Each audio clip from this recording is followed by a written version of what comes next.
a copyrighted program transcribed and dedicated to the prevention of crime. Calling all cars, attention all cars, broadcast 225. Be on the lookout for a blonde woman wearing a mink coat, diamond bracelet, and other jewelry, suspected of burglary. That is all. Gordon.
Compared with the number of male criminals, the number of women criminals is low. But the women malefactors are increasing, unfortunately, at a rapid pace. Most of the independent crimes committed by women are done in moments of passion. But in the instance where women voluntarily enter into a life of continued crime, there the man has pointed the way. And just like the man's criminal life, the woman's is horrible and brief, for the law makes no distinction between the sexes. Law enforcement agencies are just as earnest in ridding society of one as they are the other. Listen then to the true story adapted from the records of law enforcement authorities entitled The Peroxide Blond.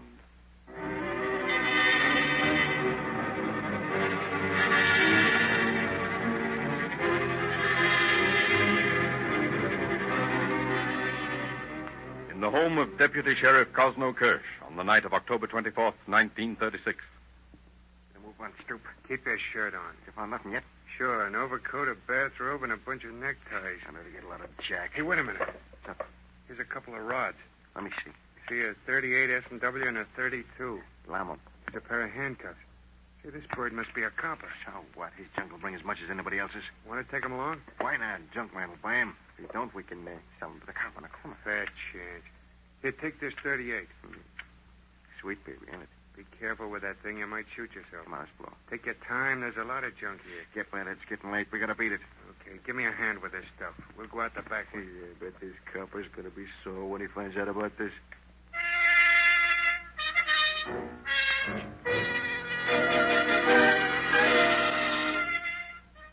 In a swanky bungalow in the Ambassador Hotel grounds on the night of October 30th.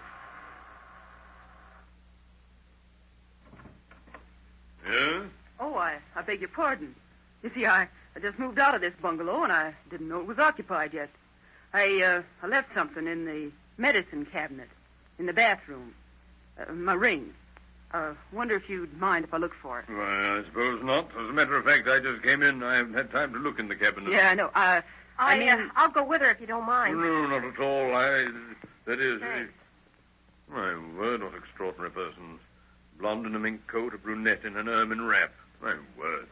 Say, thanks a lot. The ring wasn't there. I must have left it somewhere else. In the cocktail lounge, I'm sure. Or a beer parlor. Oh, yeah. Well, we got to be going. Oh, really? Yeah, really. I say, you will pardon my robe, won't you? I was dressing. May I offer you a drop of sherry? Yeah, you may. If we don't get out of here... Huh? Oh, yeah, of course. Sorry, say, we got to scram. Scram? My word, what strange language. How odd, huh? Dash it all, where are my trousers? Oh, yes, I remember. They're in the bathroom. The bathroom? I wonder. Oh, my word. My wallet. It's gone.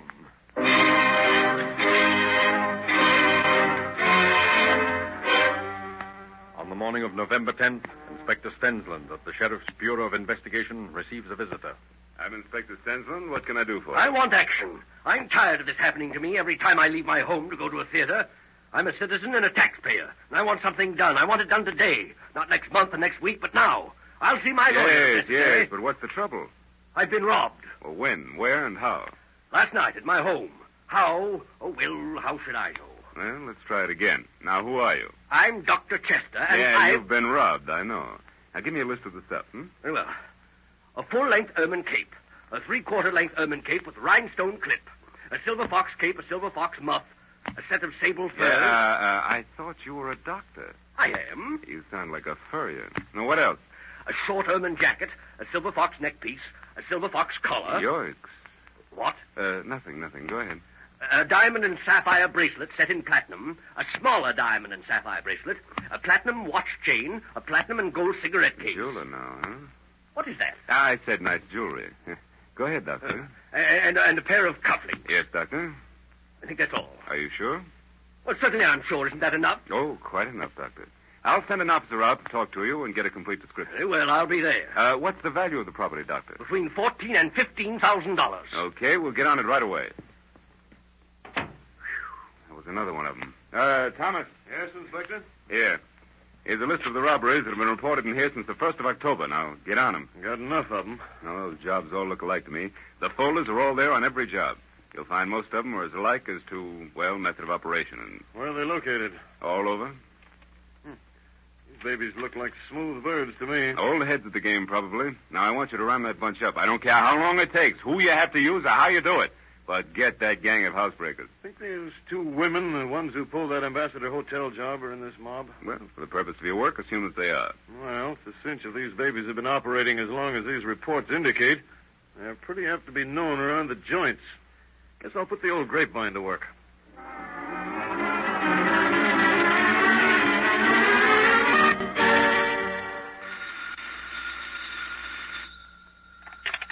Thomas speaking. This is Joe. The thing looks like a new mob, Tommy. Yeah? Yeah, it's two guys. One's named Haynes, the other's called Healy. They drive a jalopy with red wire wheels.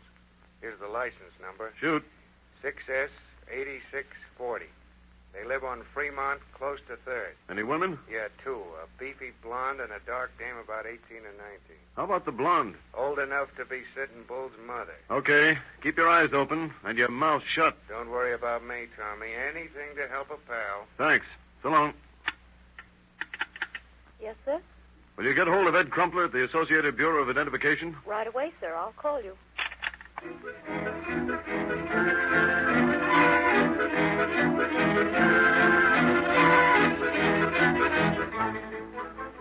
Come on in, Ed. Sit down. I came down as soon as I got your message. What's up? Got to clean up a burglar gang. Oh, just like that, huh? Yep. Stensland's orders. Who are they? Search me. All I know is that there are at least two men and a couple of women, and they drive a Ford sedan with red wire wheels. Any idea where they live? Somewhere on Fremont, near 3rd. Should be easy to find out where they can live around that neighborhood. I have an idea that it's in that hotel in the corner or one of those apartment houses in that district. Anyway, I've got the license number of the car. And that's all we need to know. What's the plan? Well, all the boys in this department are well known. That's why I've called you in. You're not known as a dick, and maybe we can get a line on these boys, get in with them, and get enough dope on them to knock them over. Okay, I'll get on it at once.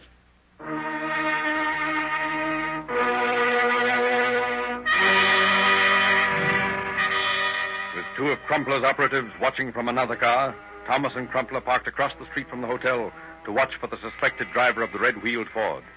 Next morning, Thomas reports to Inspector Stensland. We parked over there about an hour before anybody showed up at the car, and then a couple of monkeys came out and drove off in the sedan. Where'd they go? To a cocktail joint on West 7th. You go in? Sure. We went in, got a good look at them. Anybody you know? Never saw them before. Ed Crumpler didn't know them either. Were there any women? Yeah, a couple. One of them's a blonde, about 38 years old. The other one's just a youngster, 18 or 19. Very dark. Sounds like the description of the two women in that Ambassador Hotel job. One of the boys over at the cop house knows the dark girl. Says her name's Dorothy. Picked her up once for questioning. Any record? Nothing we could use. Well, what are your plans? Well, Ed and I are keeping a couple of boys on watch all the time, and when we relieve them, we're going to try and make a contact with those two birds that we saw last night. And what's going to keep these fellows from recognizing your car if you keep following them around? Well, we thought of that.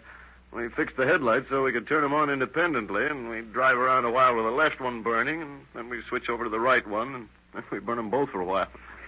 Some cop's going to pick you up if you don't watch out. That's what we've been worrying about. Well, don't try to get me to fix your ticket, and don't put it on the expense account.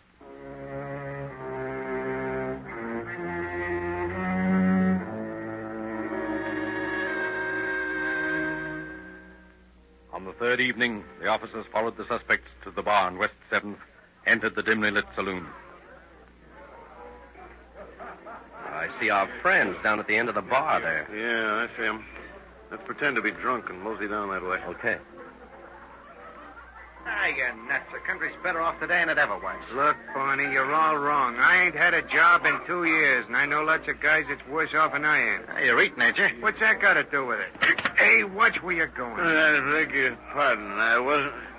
Say, ain't your name Brown? Cecil Brown? Nope, I'm afraid you got the wrong man. Oh, that's funny. You look just like a guy I used to soldier with. His name was Brown. Sorry, old pal, my name ain't Brown. Oh, well, this is no offense, no offense. Let me buy you a drink, huh? Well, Oh, come on. Now, what do you have? Scotch. Here, meet my friend. Edward's the name. We call him Ed for short. Ed, my name's Wallace, Bernard Wallace. This is Ted O'Neill. Oh, yeah. What do you have? Bourbon. Swell. Hey, buddy, 3 scotches and 1 bourbon. Say, what's the big idea of leaving me standing on the street corner waiting for you? Pipe down. You can't tell me to pipe down. Hey, who is this guy? Friend of mine. Don't like him. So what? Where's Dorothy? Be here in a minute, the rat. You two been fighting again? I'm gonna flatten that dame like a pancake someday. You and who else? You make a pass at me and I'll mess you up something awful. Yeah. What's the beef this time, babe? This blonde beef truster insisted on wearing that coat tonight instead of leaving it with the rest of the stuff. Well, let her wear it. Yeah, you must be nutty. You... Quiet, you dumb Oh, clown. just don't mind us. We're used to family rows anyway, Ed. Sure. I have a lot of them myself. Well, we got to scram. See you boys again sometime. Sure, have another drink. No, thanks. We've had enough. Well, so long. Bye. Well, what's the ticket now? Let him get started, and we'll tail him as soon as they get underway. Did you get a good look at that coat the blonde was wearing? Yeah, and I'd stake a month's pay. It's one of the coats we're looking for. Well, they've had plenty of time to get started by now. Okay, let's get on the tail.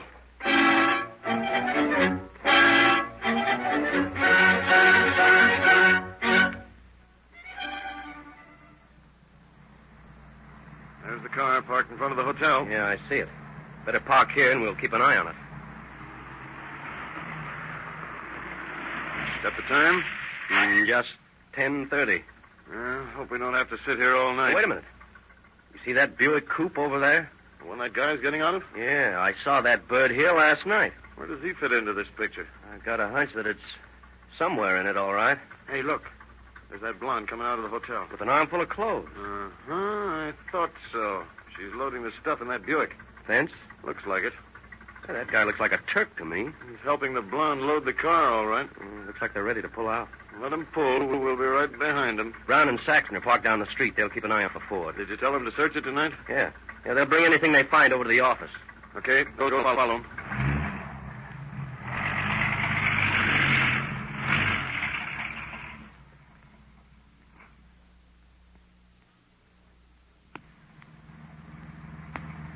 So our foreign friend runs a cleaning and pressing joint, eh? Looks that way. Swell gag to cover up his fence operation. Yeah. Hey, there's the Buick parked in the driveway. And there's the blonde dame helping him unload the stuff. Want to knock him over? Not yet. We haven't anything on him to prove they stole the stuff. We've got to be sure we're after the right people. How are you going to find that out unless you pick them up? Well, let's get back and see if your boys found anything in that car.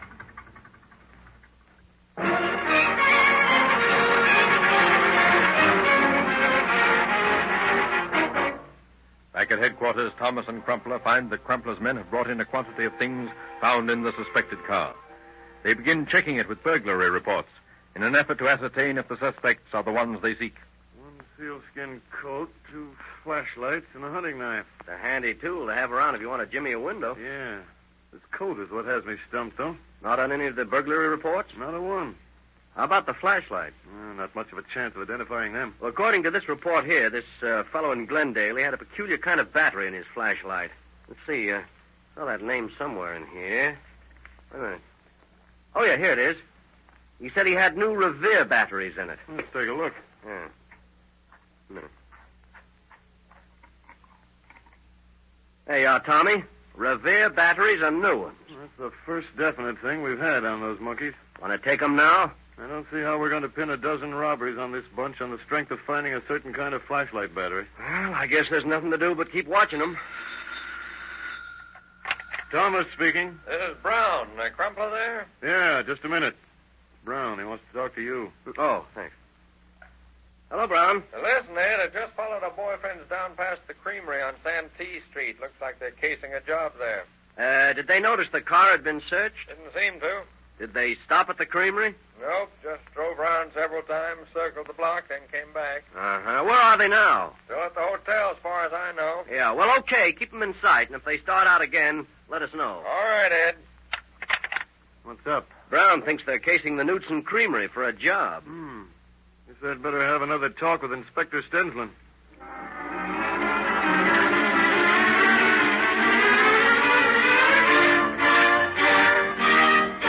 Next morning, Thomas reported the new developments in the case to his superior officer, Inspector Stensland. If they try to knock over that creamery, there's going to be trouble. And how? That night watchman down there will shoot it out with them if they try to get in there. And we don't want any bloodshed in this case if we can prevent it. After all, our job's to prevent crimes as well as to solve them. Want me to pick them up? Yes. Yes, I guess you better bring them in tonight. We haven't much to hold them on. I know it, but we can hold them for a while on suspicion. Maybe we'll find enough evidence on them to warrant a charge, or, well, maybe one of them will talk. Unless I miss my guess, that brunette Dorothy's ready to talk now. Okay, pick them up. We'll see what we can get out of them.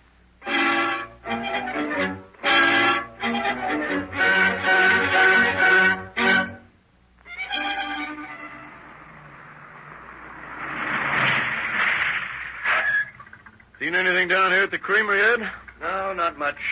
Brown and I saw the boys once. Saxon's got a good look at them, too. They're wary cusses. Seem to be when they're on a job. Looks like they were looking the place over. Yeah, both times they passed, they slowed down and took a good look at the whole layout. They never did show up at the hotel. I've been waiting since 8 o'clock.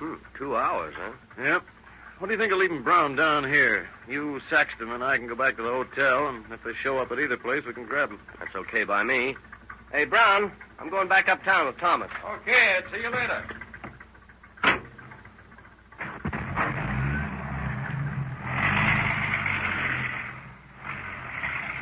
I wonder if that creamery job's actually set for tonight. Well, they're wasting an awful lot of gasoline cruising around if there isn't.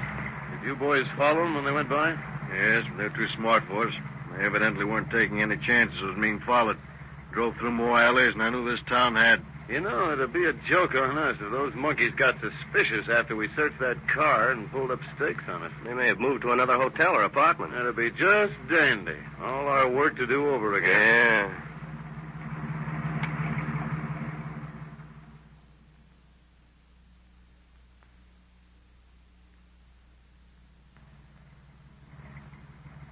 You know, these birds are tough. Think we ought to get the other boys over here? Well, that's up to you, Tommy. Oh, nuts. We can take them. If you think they won't fill you full of slugs, you're crazy. Yeah, if they get a chance. The stories I've heard Barney tell have anything to them. They just as soon commit murder as look at you. If it meant a getaway, I've no doubt of it. Well, there's the hotel. See the car anywhere? Nope. What if those monkeys have tumbled to us and pulled out? Might as well park and wait a while longer. Silently, the officers waited. Deputy Thomas, his 2 companions, Crumpler and Saxon. Minute by minute, time ticked away. 11:20 and no sign of the suspects. 11:25, still only an occasional automobile slipped down the almost deserted street. 11:30, suddenly Crumpler grabbed Thomas' arm. There they are. I see them. They're by themselves. Wonder where the women are. At home, probably. Let's go. Right. I think I saw a car off, Wallace, and we turned the corner by the creamery. Get your hands up, Healy. You too, Haynes. You're making a mistake, mister. My name's O'Neill. Yeah, Haynes will do right now. Come on, you heard him. Get him up. What is this, a heist? We're from Sheriff's office. We want to have a talk with you. Say, wait a minute. Let me get a look at you. Why, you lousy rat, so you're a copper, are you? That's right. So that's why you was buying us drinks. Why had I knocked your Take teeth it out? easy, take it easy, pal. We're taking you in. Get started. Go on. Ah, get go in. on, get your Come hands on. up. Get in.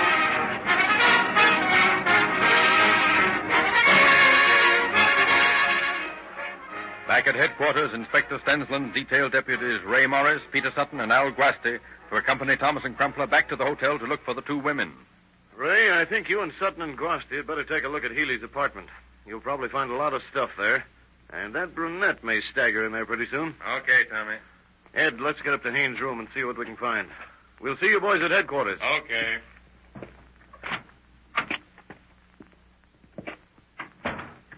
.203 was the number, wasn't it, Ed? Yeah, 203. Let's take the stairs. Might save time. We don't want to tip off Haynes's pal. Hey, wait a minute. There's the light on in there. You got the key you got from Haynes? Sure. Let's use it.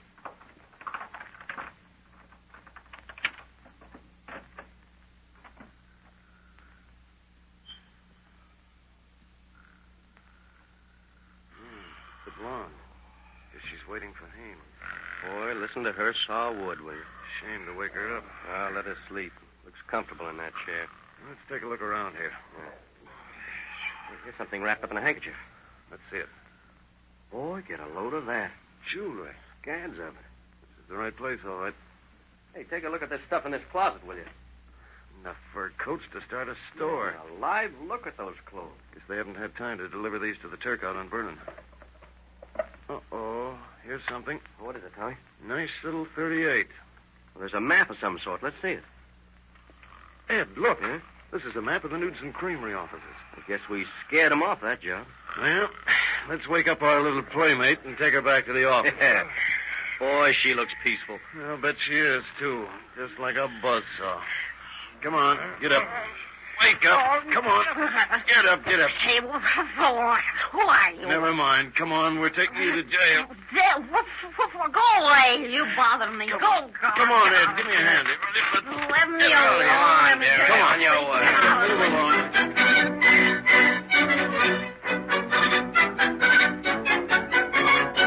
Well, boys, I see you got her awake. Say, what's the big idea?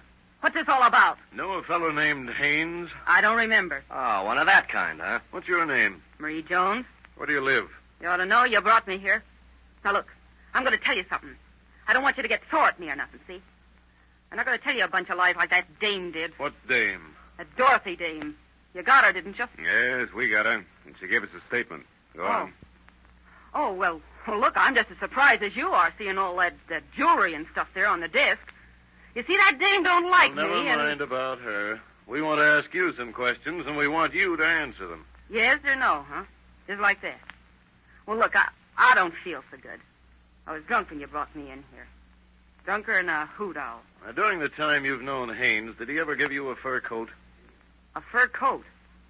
Hey, look here. Am I supposed to be charged with something here? What is this? I'm asking you a question. Did he give you a fur coat? Who? Haynes? Yes, Haynes. No. Did he ever give you any jewelry? Who? Haynes. No. Did you ever take any coats or clothing out to a cleaning place on Vernon? Well, I took a few things out there. Some old things not worth bothering about. Dresses and stuff. I don't know. Rags. Such as ermine capes and silver foxes, eh? Sure, if you... Hey... No, absolutely not. It might interest you to know that our men have arrested the man who runs that cleaning shop. We saw you go out there with him, saw you unload a carload of clothing and fur coats, and we found all that stuff in there. And this picture of you. Ever see that before?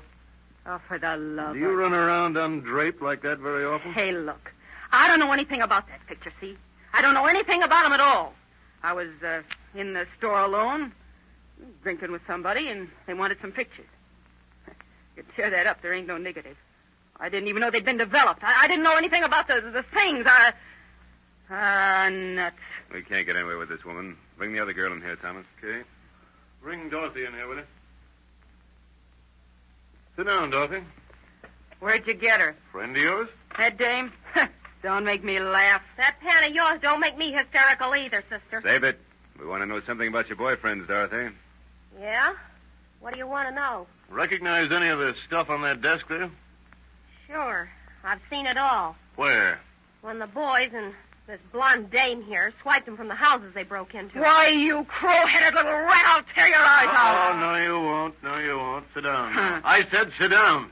Dorothy, did Healy... Oh, he's your boyfriend, isn't he? Yes? Did Healy ever give you any clothes or jewelry? Gave me a ring once and a watch.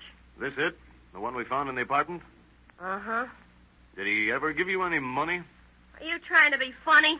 No, he never gave me any money. I gave him all I had, though, to buy liquor with. Know anything about the cleaning place on Vernon where the stuff was stored? Sure. That Turk out there, he was buying the stuff from the boys. And this dame here used to haul the stuff out there.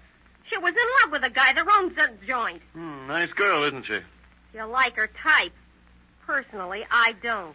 Someday I'm gonna fix you up, baby. How? I'm gonna climb your frame for all it's worth. Listen, you corn-fed bottle of Peroxide. You lay a finger on me, and I'll bat you down so hard they'll think we're having another earthquake. Oh, yeah? Well, how do you like that? Oh, you asked for it, sister. Oh, why, you little rat. I'll bet your head in for that. Do you want to know? I'll clean you. Ladies!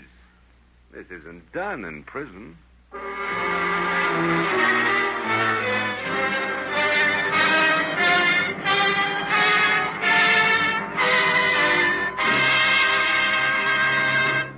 In just a moment, you will hear the conclusion of our story.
Through the intelligent and untiring efforts of the officers in this case, one of the cleverest burglary rings was broken up and $50,000 worth of property restored to the rightful owners. But what of the criminals, the 2 men and 2 women? They all received prison sentences, each according to his or her deserts. Now they are expiating their felonies. For men or women, crime does not pay.